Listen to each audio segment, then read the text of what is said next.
power. It is the force that shapes history, builds empires, and bends reality to its will. But what is power? Is it strength, wealth, authority?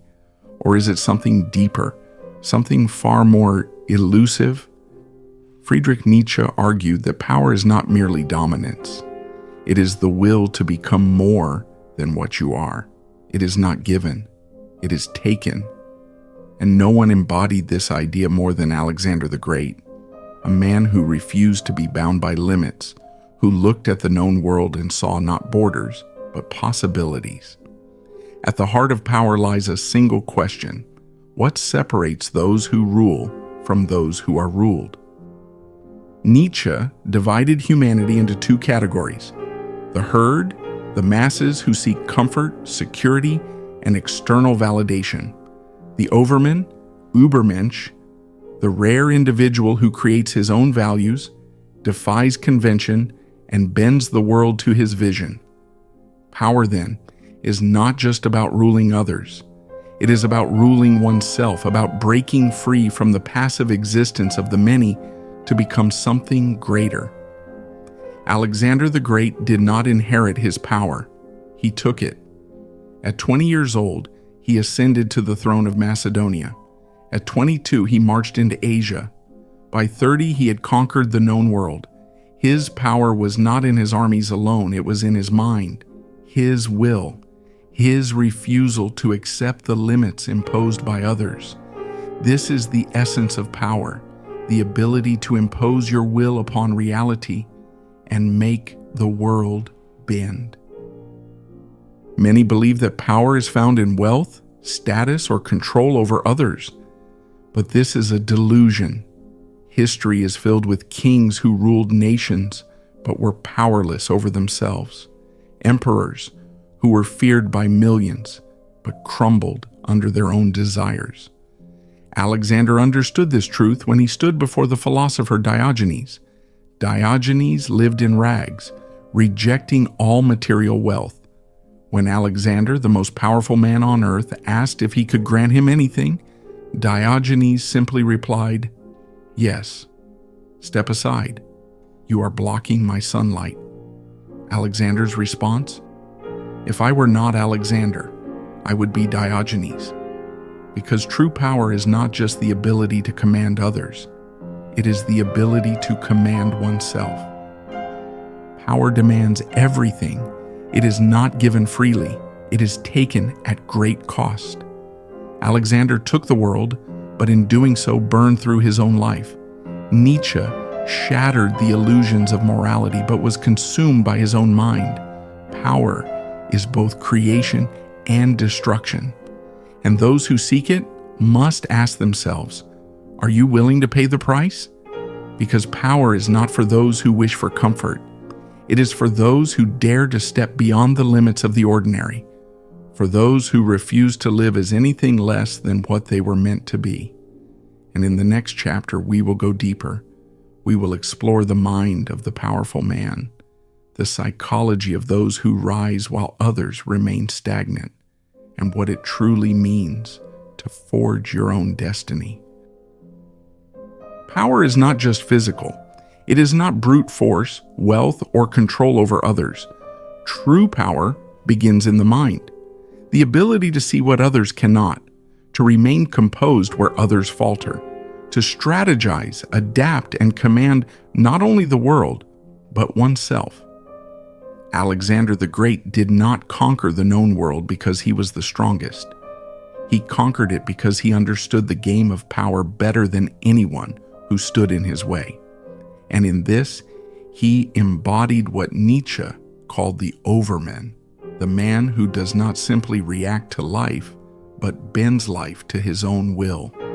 So what separates the powerful from the powerless? It is not circumstance, it is mentality. In the Battle of Gaugamela, Alexander faced an army 5 times the size of his own. A lesser man would have seen certain death. But Alexander, he saw opportunity. Where others panicked, he remained still. Where others were reactive, he was calculating. Because power belongs to those who can remain rational, when others fall to emotion. Nietzsche believed that the greatest men rise where others break, not because they feel nothing, but because they have mastered their own emotions instead of being ruled by them. To be powerful is to be unshaken, to remain standing even when the world burns around you. Strength alone does not make a man powerful. A lion is strong, but a lion is also predictable. It is the strategist, the man who can see 10 moves ahead, who holds true power. Alexander's genius was not just in battle, but in his ability to manipulate perception. He would burn his own ships upon landing in enemy territory, forcing his men to fight as if retreat was never an option. He spread rumors that he was a demigod, turning his very existence into a mythic force. He befriended the conquered rather than enslaving them, turning former enemies into loyal followers. This is what Nietzsche meant by the will to power. Not just dominance, but the ability to see the game where others only see the battlefield. Nietzsche believed that powerful men do not follow the rules of others, they create their own. The masses wait for permission. The weak seek validation. But the powerful, they impose their vision upon the world, and reality bends around them. Because the final truth of power is this: it is not given, it is taken. And the man who can command himself, who can remain clear, calculated, and composed, will always rule over those who cannot. Power begins in the mind. It is clarity where others are blind. It is control where others are ruled by impulse. It is the ability to see the world as it is, not as it is dictated by fear or weakness. And in the next chapter, we will take this further. We will explore what drives the powerful man, the force within that compels him to act while others remain stagnant, the will to power. What separates the powerful man from the weak? Not birth, not luck, not talent, but will. Nietzsche believed that at the core of existence lies a singular force, the will to power. It is the drive to expand, to overcome, to impose oneself upon the world. It is the hunger that keeps a man moving forward when others stop, the fire that refuses to die even when the world tries to extinguish it. And no man embodied this force more than Alexander the Great. For Alexander, conquest was not about wealth or control. It was about becoming more. The moment he had everything, he only saw what was still beyond him. When told there were no more lands left to conquer, he did not celebrate. He wept, because the truly powerful man is never satisfied. He is driven by something deeper, a force that pulls him forward while others remain stagnant. The weak seek comfort. They are content with security, stability, and approval. But the powerful man, he does not seek rest. He seeks conquest, not just of land, but of the self, the mind, the unknown. Nietzsche argued that the will to power is not just about dominance, it is about growth. It is the force that compels a man to master his mind rather than be ruled by fear, test his limits rather than stay within them, shape the world rather than be shaped by it. Because to exist without ambition, without struggle, is to exist without power. Most men never realize their potential. They begin with ambition, but somewhere along the way they stop. Why? Because power requires pain. It requires sacrifice. To grow stronger, you must break yourself down and rebuild. To rise, you must carry the weight of responsibility. To lead, you must stand alone when no one else will follow. The weak man avoids struggle. The powerful man seeks it. He does not wait for the right moment. He creates it. Because there is no destiny, only will. The final truth of power is this: it is not something you wait for, it is something you take. Every great man in history was told no. that he could not, that he should not, that the world was set unchangeable. And yet, Alexander took the world at 20 years old. Caesar crossed the Rubicon and defied a republic. Napoleon crowned himself emperor rather than waiting for another to do it. Because the powerful man does not ask for permission. He does not wait for the world to allow him to rise. He makes it happen. This is what Nietzsche meant by the Ubermensch, the man who does not live by the rules of others, but by the rules he sets for himself. Power is not about what you have. It is about what you are willing to become. And in the next chapter, we take it further. We will explore the ruthlessness required for greatness. Because power is not just about taking, it is about knowing when to destroy. Power is not for the kind. It is not for the hesitant, the indecisive, the merciful. Because to rise, one must first be willing to destroy. This is the truth no one wants to speak. That ruthlessness is not an option, it is a necessity. Alexander the Great understood this. At the height of his conquest, one of his closest generals, Parmenion, began questioning his leadership.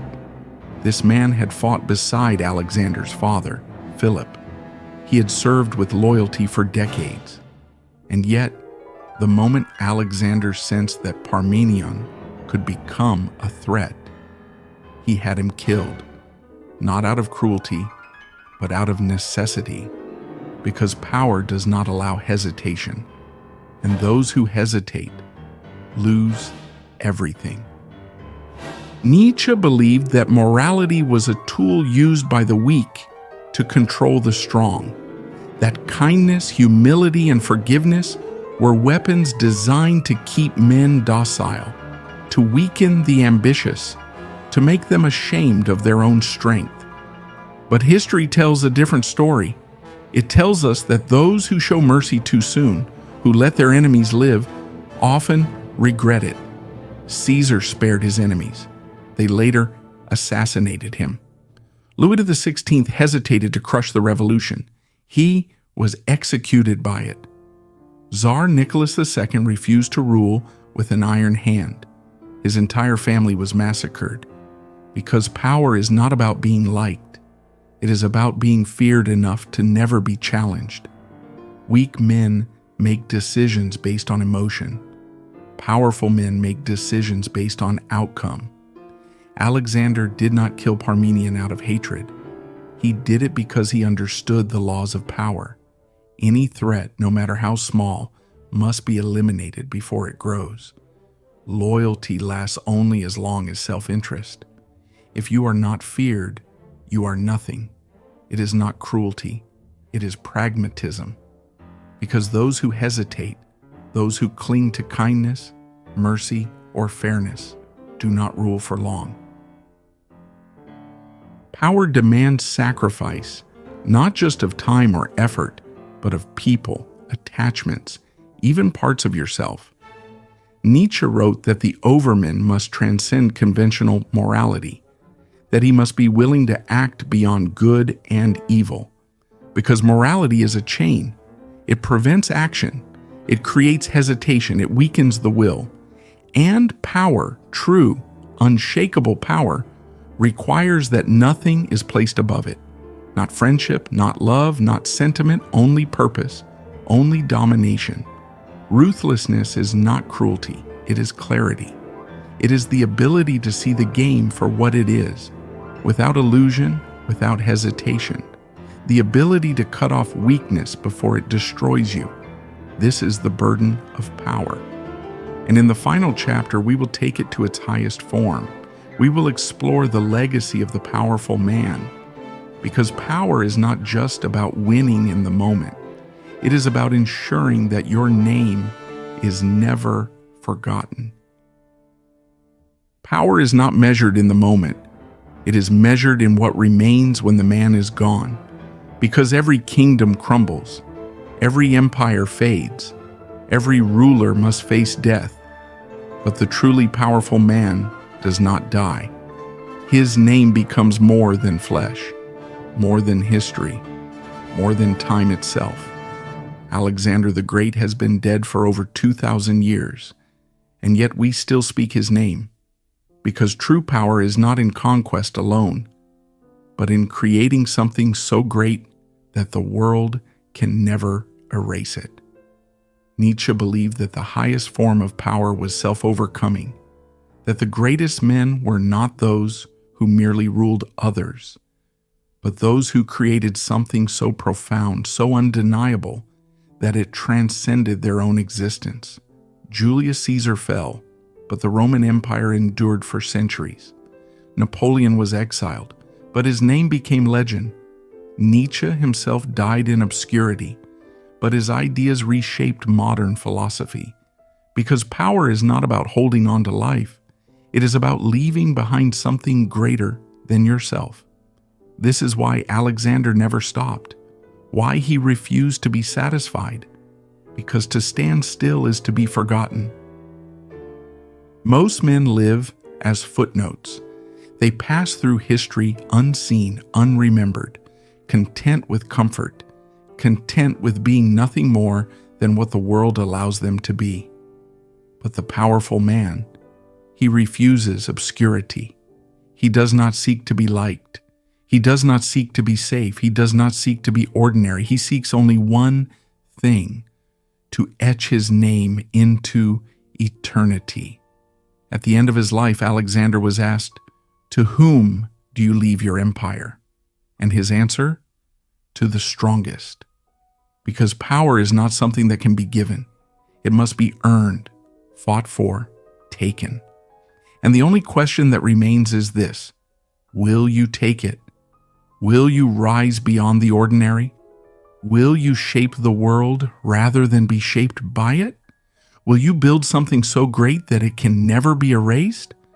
Because that is power, not wealth, not status, not control, but becoming something too great to ever be forgotten.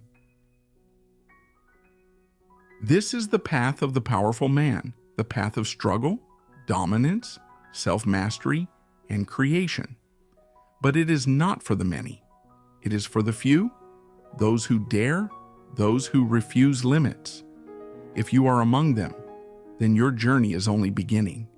Subscribe, and together we will keep forging forward, because the world belongs to those who refuse to be forgotten.